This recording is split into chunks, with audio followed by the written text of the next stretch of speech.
Welcome to this Season 8 episode of the Convene podcast, brought to you by Visit Anaheim.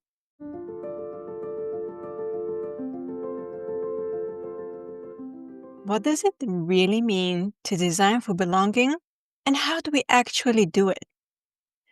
Today's guest, Devon Montgomery Pasha, is here to break that down.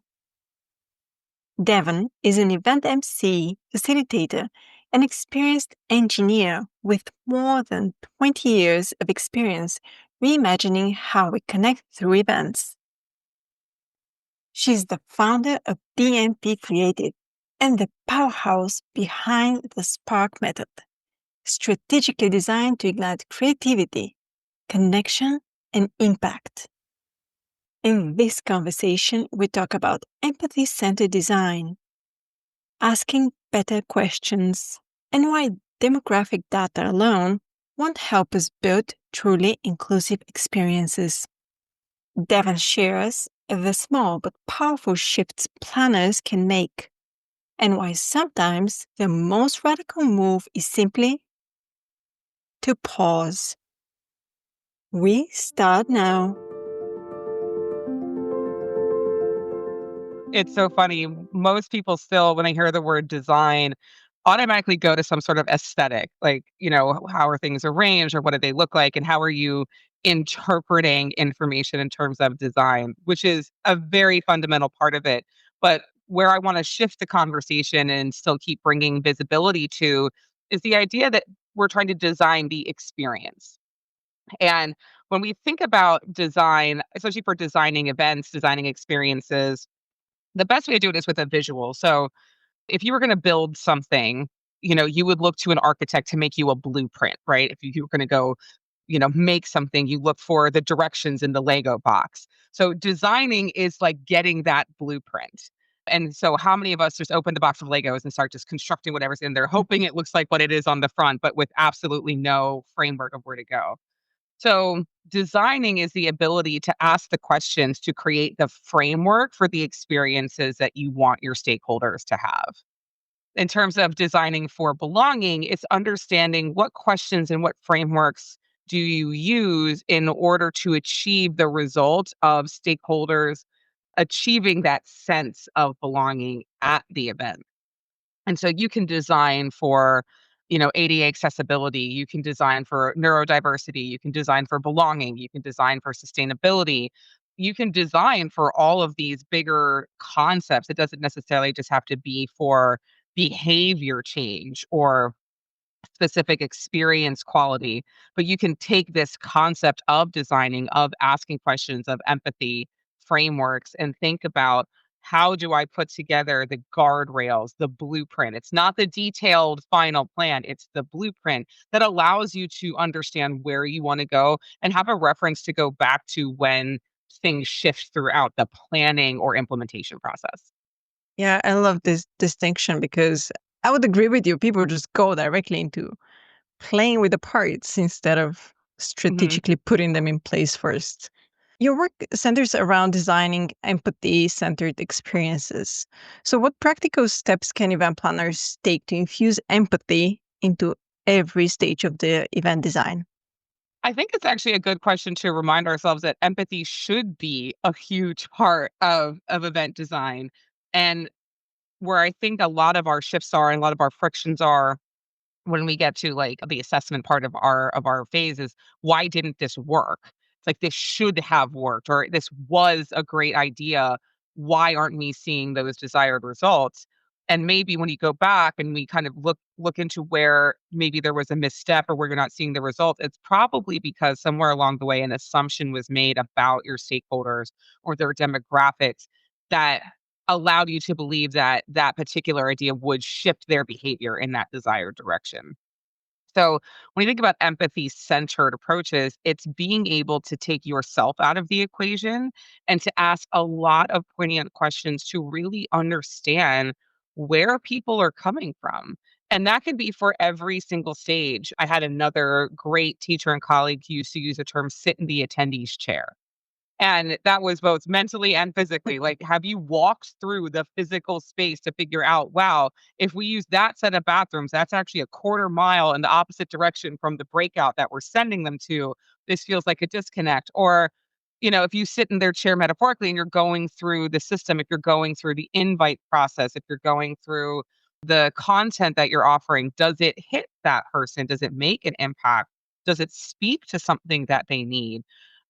So utilizing those empathy-based processes allows you to do your best to understand where they're coming from and then be able to design towards a desired outcome. So if your sense is that people don't feel like they belong at your events or your clients' events or in certain breakout spaces, then why? Like, why is that? And be able to go back and ask those questions without being challenged or feeling challenging. And I think that's the next part of the puzzle for a lot of us. And I'm watching Maggie nod like, yes, just ask me questions. Because for whatever reason, questions feel very challenging, mainly because we ask them in a why status. Why are we doing this? Why wasn't this successful? And I think from a very anthropological standpoint, it's like, well, why didn't you clean your room? And why didn't you get an A on that test? And it's a challenging question. You feel defensive. But how do we create permission to ask poignant questions to understand our stakeholders better and to understand why we need to design for belonging?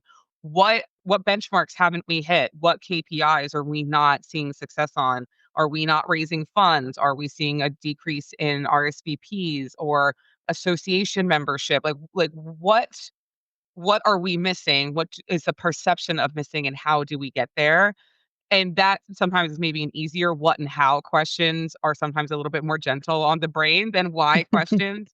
But all in all, it's taking the time to ask them in safe spaces, and belonging is about safe spaces. So I think being able to understand empathy is about asking questions and getting information, and belonging is about utilizing that to make people feel the most actualized, their most authentic selves, to feel the most welcome.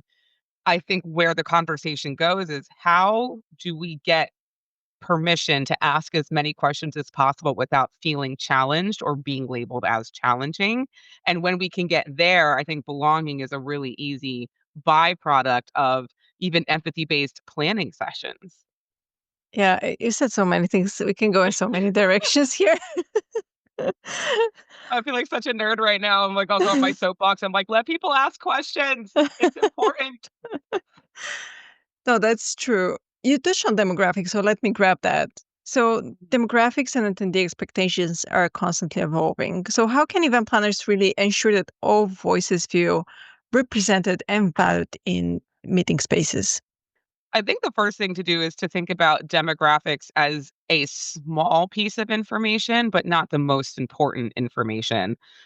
A colleague of mine, good friend, David Allison, does a lot of work in what's called value graphics, which I think is really what is the more important conversation, because my demographic as a 40-year-old, Caucasian, visually Caucasian, mother, like all of these things would make you feel that like this is what's going to drive a lot of my behavior. There's a lot of invisible parts of me that a lot of people don't know or wouldn't necessarily be visible on some sort of black and white piece of paper. So if you're only giving me experiences that speak to what I look like or what my perceived information is, it doesn't necessarily drive my behavior because it's what you don't see, what I value that actually controls the decisions and the value and that I make. So all that to say, it's like, well, everyone that we have is a Gen Z or a millennial. So they obviously are going to want XYZ thing. It used to be that we're like, oh, well, we had to have all this non-digital stuff for boomers or older generations. Like, well, they're actually pretty tech savvy. So why are we wasting all this paper when they're fully capable of using digital invites? And maybe one or two would appreciate a phone call, but we can clearly handle that from a human resources point of view. So I think it's starting to realize that that sort of black and white census data only tells you only paints a part of the picture, the black and white picture. Where that sort of 360 rich color comes in, that's in value information. That's in empathy-based questions. And that's what controls behavior. And behavior controls decision making. And once we get into that mindset, I think we have a better ability to understand how to get our attendees to do what we want them to do, but also how to give them what we feel they want to be given in exchange for that attention and that purchase power and those decisions. And something interesting that I've also heard from other guests on the podcast, that we often capture the voices of those that come. So we often don't try to reach out those that don't come to our events. So you speaking about values just made me think of that. Is there a way that you use to capture those voices and potentially turn those to attendees, those people?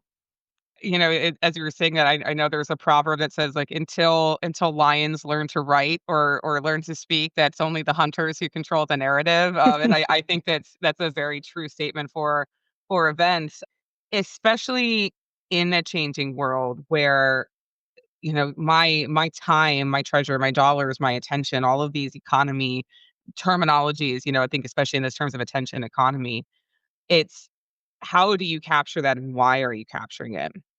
And so I know there's a lot of work in the belonging community too about ethically gotten data. Like, how do I get emotional data in an ethical way to understand how you felt at that event, even if what you felt wasn't positive? And for those who maybe registered and didn't come, like, yes, things happen. We know we're human, things pop up at the last minute. But if you're not getting to those people, where do you get that information from? And it's how do you create a narrative or a conversation to say, why wouldn't you go to that event? And I think that's where empathy systems come back in. And again, it's asking the right questions. A lot of time when I was working with clients and designing events, it was who's missing. So if you're thinking about all the stakeholders, a lot of times it goes to the ones you're the most successful and already capturing. You're very important. You already spend money here. You already buy this ticket. Like, great. You probably know them fairly well and they're showing a repeat behavior, but where is your company going? Where are their KPIs at the end of your strategic planning cycle? What does it look like in 5, 10, 15 years? Are you in a capital campaign? What does that final dollar amount look like? What are your desired engagement scores? And who do you need to help you get there? And if that's not already a part of your demographic, it's not already part of the numbers, those demographic numbers, as in making up you want to engage attendees in this age group, and that's because like demographic data is valuable data, and I want to make sure that we understand it's not totally irrelevant. It does give you great information. It's just not necessarily what's gonna drive decision making. But all of these systems point to who aren't you asking and why aren't they coming? And how do you gather that data to see, well, our company has gone towards XYZ value system. Perhaps who we're not getting are people who don't align with those values. Maybe the 18 to 24-year-old age group doesn't align with that values, but we're missing an entire customer base over here who does. And how do we direct that? And it could be our marketing channels are directed in the wrong direction. What if we just tune the radio station a different way to get that message out to this other group? And does that move the needle? And I think it's also being willing to try something different. Like if you're only using the same marketing channels and you're only using the same email list, then clearly you're only going to reach the same amount of people. If you want to catch a different type of fish, perhaps you need to use a different type of net. And I realize that's a bad metaphor because I know nothing about fishing, but hopefully it was visible enough to show that we have to be willing to start making changes to get where we want to go. And if you're seeing those gaps and you're realizing that you're not reaching a certain amount of person or a certain type of person, or you're not filling your coffers with the right amount, or people aren't making the decisions you want them to make, there's probably a lot of information in front of you that does and is going to decide what that means. Going back to the concept of belonging is while people are with you, if they've already made that time, how are you ensuring that they are 100% authentic when they're there, that you're validating that choice and going back and ensuring that they tell one other person about that? Wow, this really reflected my values. I really felt at home here, and I'm going to bring that next person. And I think this is where we're seeing a lot of the shift in the industry about, who we're not capturing, why we're not getting this data is many times because it's a demographic just shift of like, yes, I'm a person of this age group who got invited to this event. I came, I saw, I went, and I went home. If I don't feel like I belong, if I didn't get to unmask, if I didn't get to be my most authentic self, I probably am not going to share over much about my experience there and either will not come back or won't come back and bring someone to share the value of that experience with them. So if we're seeing these declines, it may be an indication that somewhere something is out of whack, that something is out of alignment. And while the event may be very successful to one of your stakeholders, it's probably not being successful to another. And in today's climate too, where events are really on the chopping block, it's not because they're not successful, it's just that they're not being deployed correctly and to the correct ends.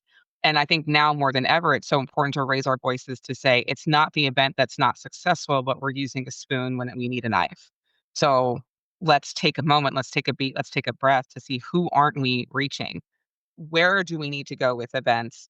And how do we design experiences that latch onto that group of people that we need to connect with us, to drive that behavior? And are we ensuring that they feel 100% actualized when they're with us? I love that. Can you share some examples? Because I know our community just loves practical examples Practical example.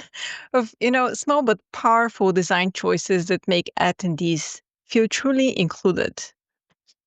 I had a friend who was sharing recently that they were filling out a questionnaire. They were maybe even like purchasing a ticket somewhere. And in the moniker, the salutation is Mr. and Mrs., and they had gender neutral salutations, like the greetings. And like they said for the first time, I was like, wow, I didn't have to choose Mr. or Mrs. There was an option because it was a required part of a form, but there was an option for me to choose me. And I was like, wow. And that is so small, such a small thing, but that was so actionable for them. We're like, wow, that my community is participating in this and I'm allowed to choose me. And that was a really big thing. Pronouns on your name badges. Would you like, or having the ability to do that? And again, these feel very small, but belonging is about being able to show up as your best self. For those of you who maybe are confused about what belonging is or are different, I want you to think about the difference between fitting in and belonging. It used to be we all wanted to fit in at the event. And so we all wanted to wear what everyone was wearing and look how everyone was looking and feel sort of a part of this amalgamous whole. But fitting in generally meant changing something about your authentic self in order to fit in. Belonging is about showing up exactly who you are and being validated for being that unique unicorn, singular entity and being like, but you're still part of the whole. And that's the difference of mindset is I want to belong just as I am, not because I'm fitting in. And it's such a powerful shift to think about still feeling that sense of welcome of that same value statement of fitting in is that you're allowed to be part of this tribe, but you're welcome just as you are, and you still have that same sense of psychological safety and actualization, and just as you are, I mean, everything is just in alignment. And I think those are important terms to think about because it could be as simple as what is on your registration form, how people are being welcomed into the event. What are you doing during the registration line? How are you getting people to talk to one another? I know there was an event recently that had a big deal with lanyards, and the lanyards were kind of self-selecting people out of certain groups, and it made them feel, "I belonged, I didn't belong. Well, I was valuable if I was this group, but not if I was that group."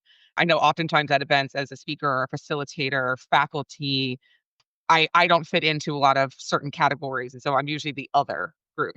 Just I'm one of a big part of the ecosystem that makes it engaging and fun and connectivity and sharing information podcast and facilitating a panel, but I don't fit into some of those categories. And so sometimes when it's self-selected, it's like, oh, you're extra, you're different. I'm like, oh, that doesn't feel nice. That I'm a part of this ecosystem of success and connectivity and belonging and activation.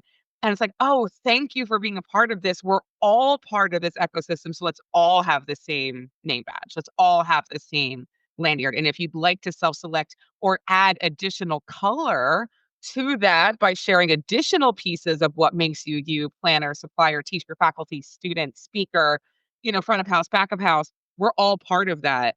I think another great design is terminology. So Disney is, I mean, everyone knows Disney, but one of their great things is everyone is a cast member. Everyone is a cast member.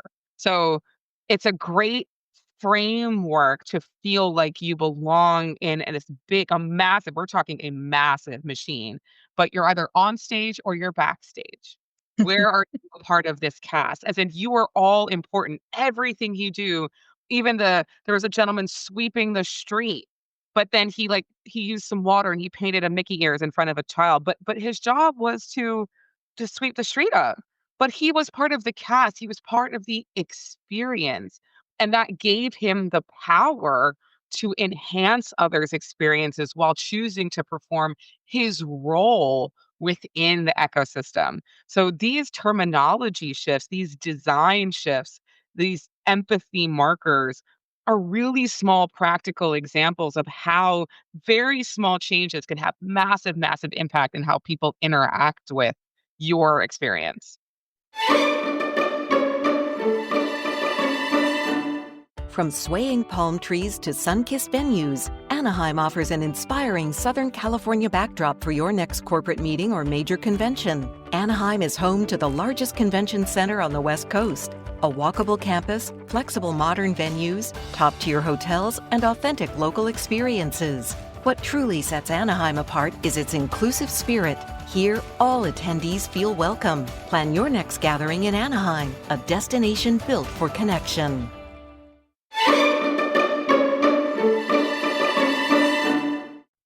Belonging is really used a lot. So we've all heard it, it's a buzzword currently. Do you have any suggestions on how to make it a bit more specific and more measurable so that event planners can, after the event, understand if they were successful designing when they try to design for belonging or not?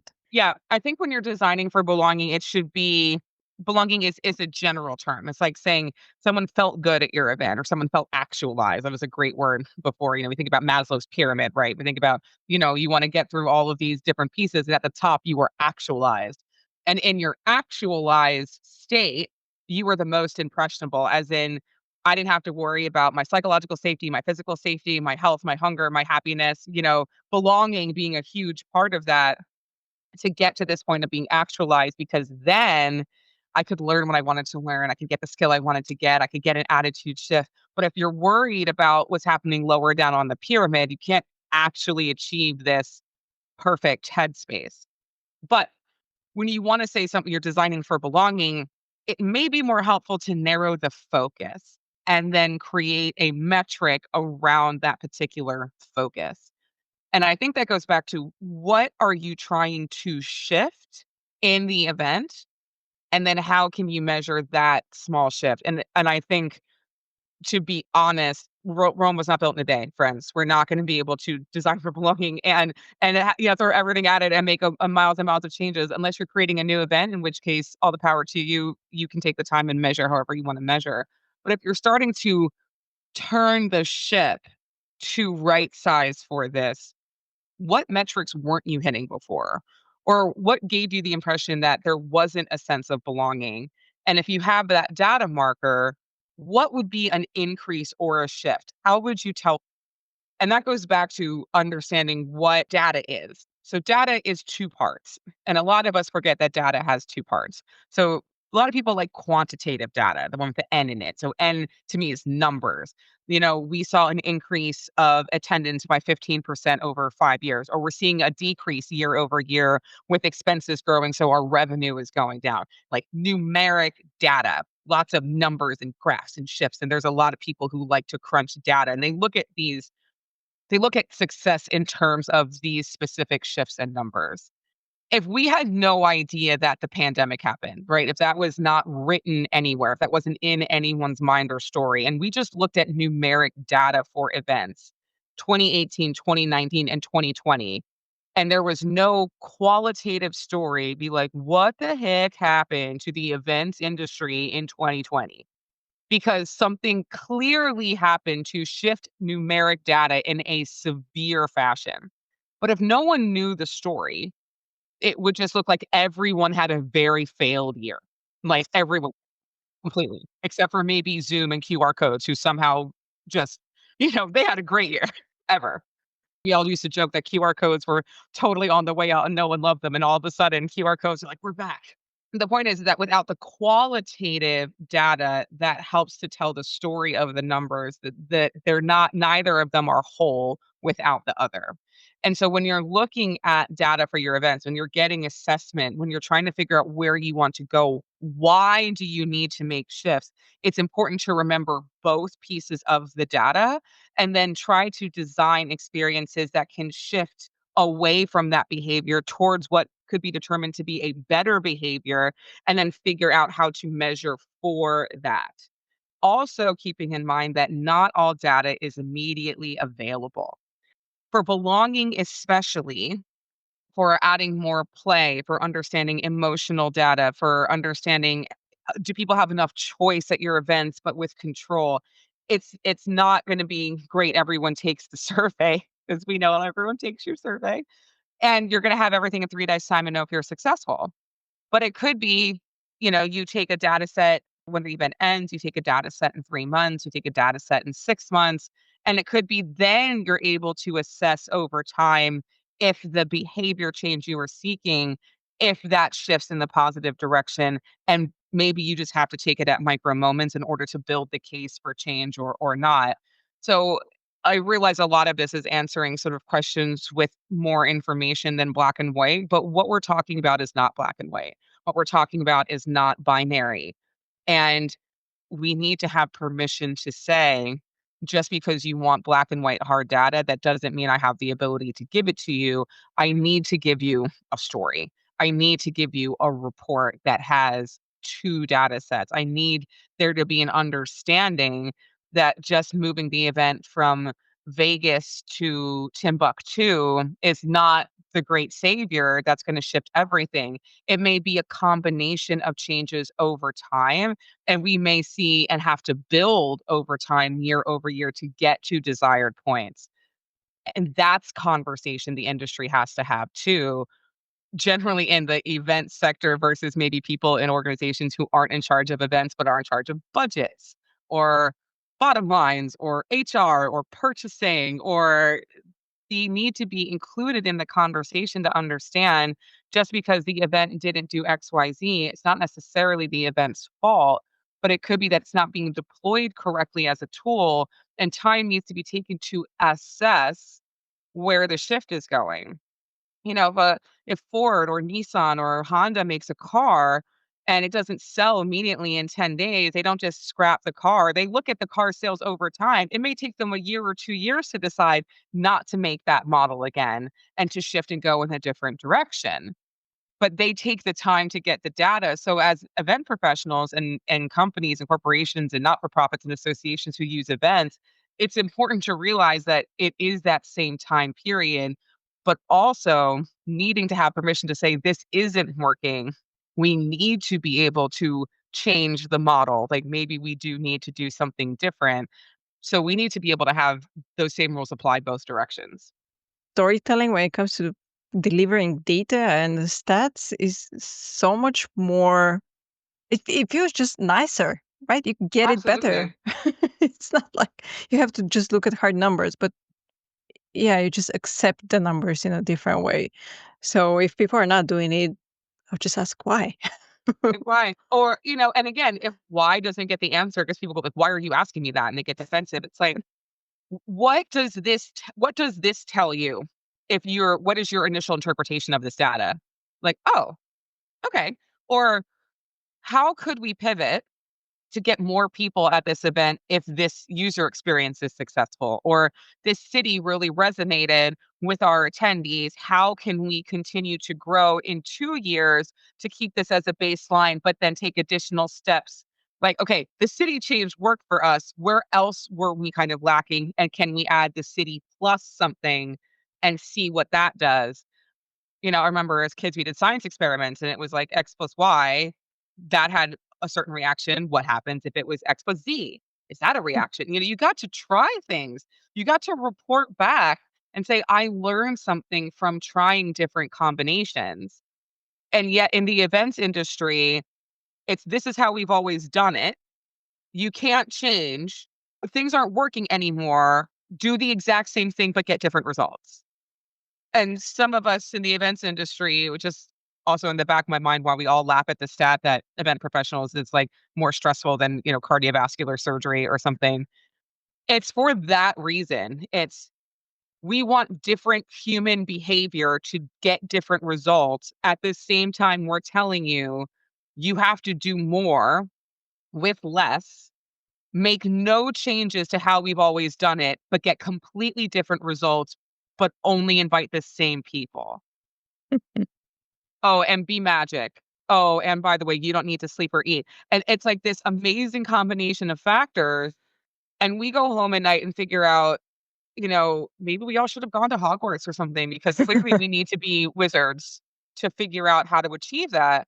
Whereas where the real magic is being able to express to our VPs, our C suites, or our board of directors, if I asked you to do the same thing, you would say that's impossible, that changes are necessary. So you're allowed to change personnel. You're allowed to change company policy. You're allowed to change this. I'm not allowed to make changes, but you still have a completely different set of results I need to achieve.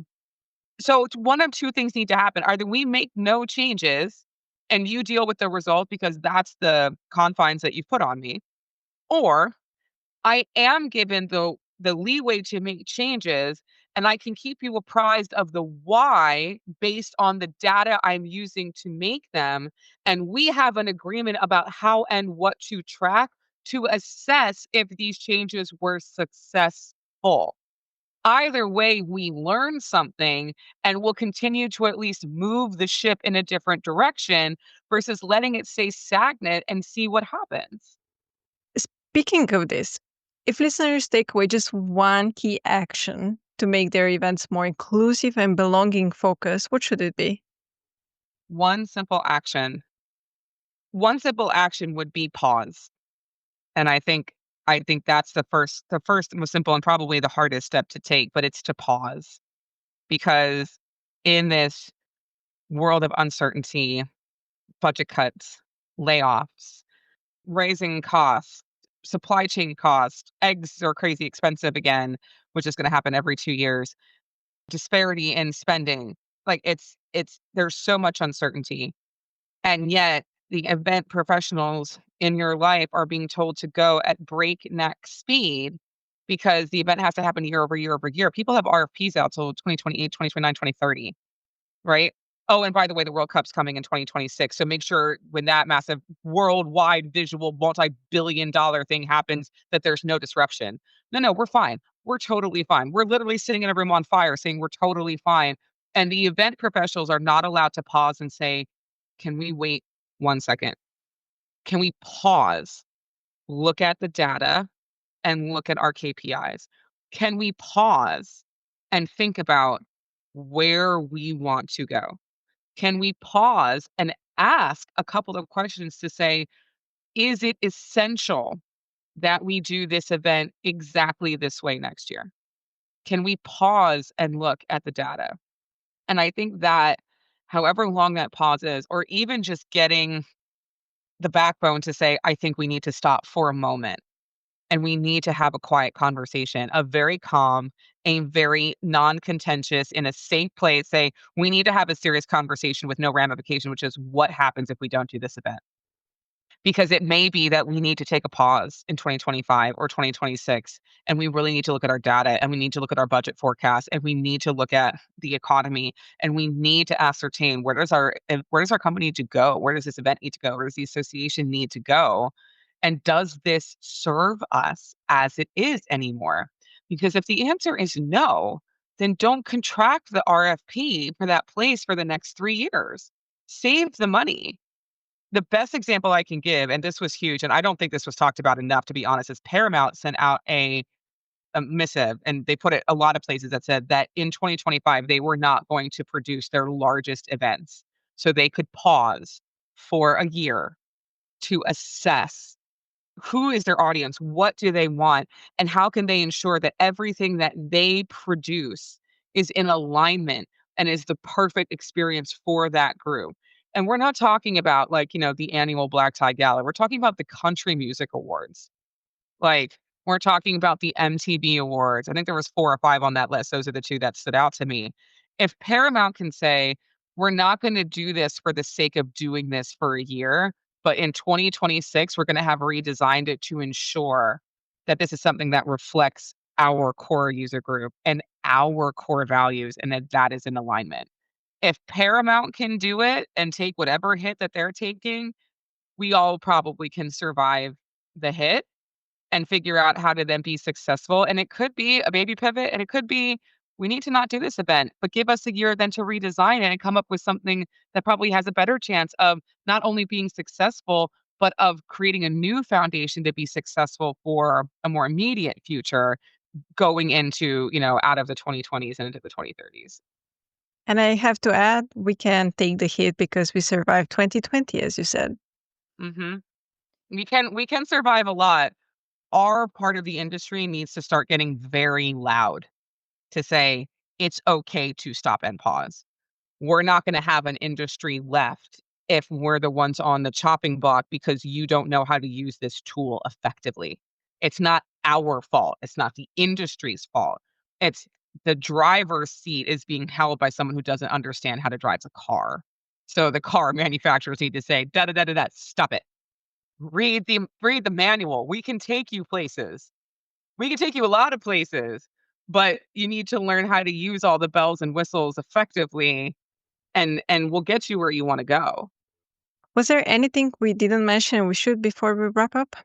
Well, I think there's so many fun topics in designing for belonging and all the different pieces that go with it. I know that there's so much research being done right now that's more human focused. I will say, if you don't understand but wanna learn more, reach out to our friends at PCMA, Storycraft Labs, look into Neuroscience 101, look at what the Google XI Lab is doing, look to places that are more human focused. Look to those centers, look into value graphics. If you don't know what this means, educate yourself and say, "What don't I know?"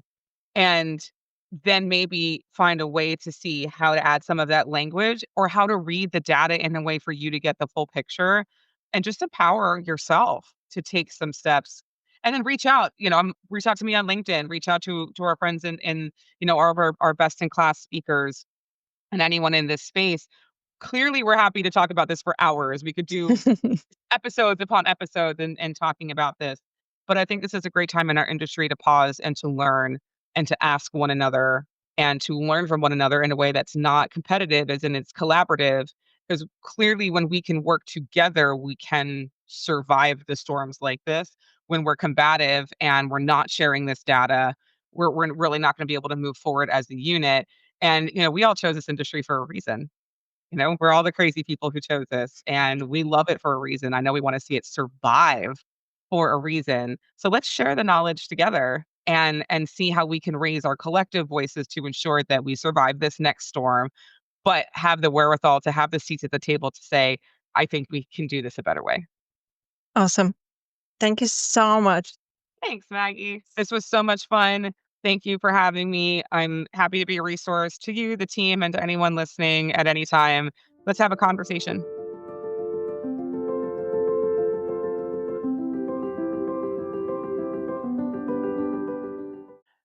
Remember to subscribe to the Convene podcast on your favorite listening platform to stay updated with our latest episodes. We want to thank our sponsor, Visit Anaheim. Go to visitanaheim.org/meetings to learn more. For further industry insights from the Convene team, head over to pcma.org/convene. My name is Maggie. Stay inspired, keep inspiring, and until next time.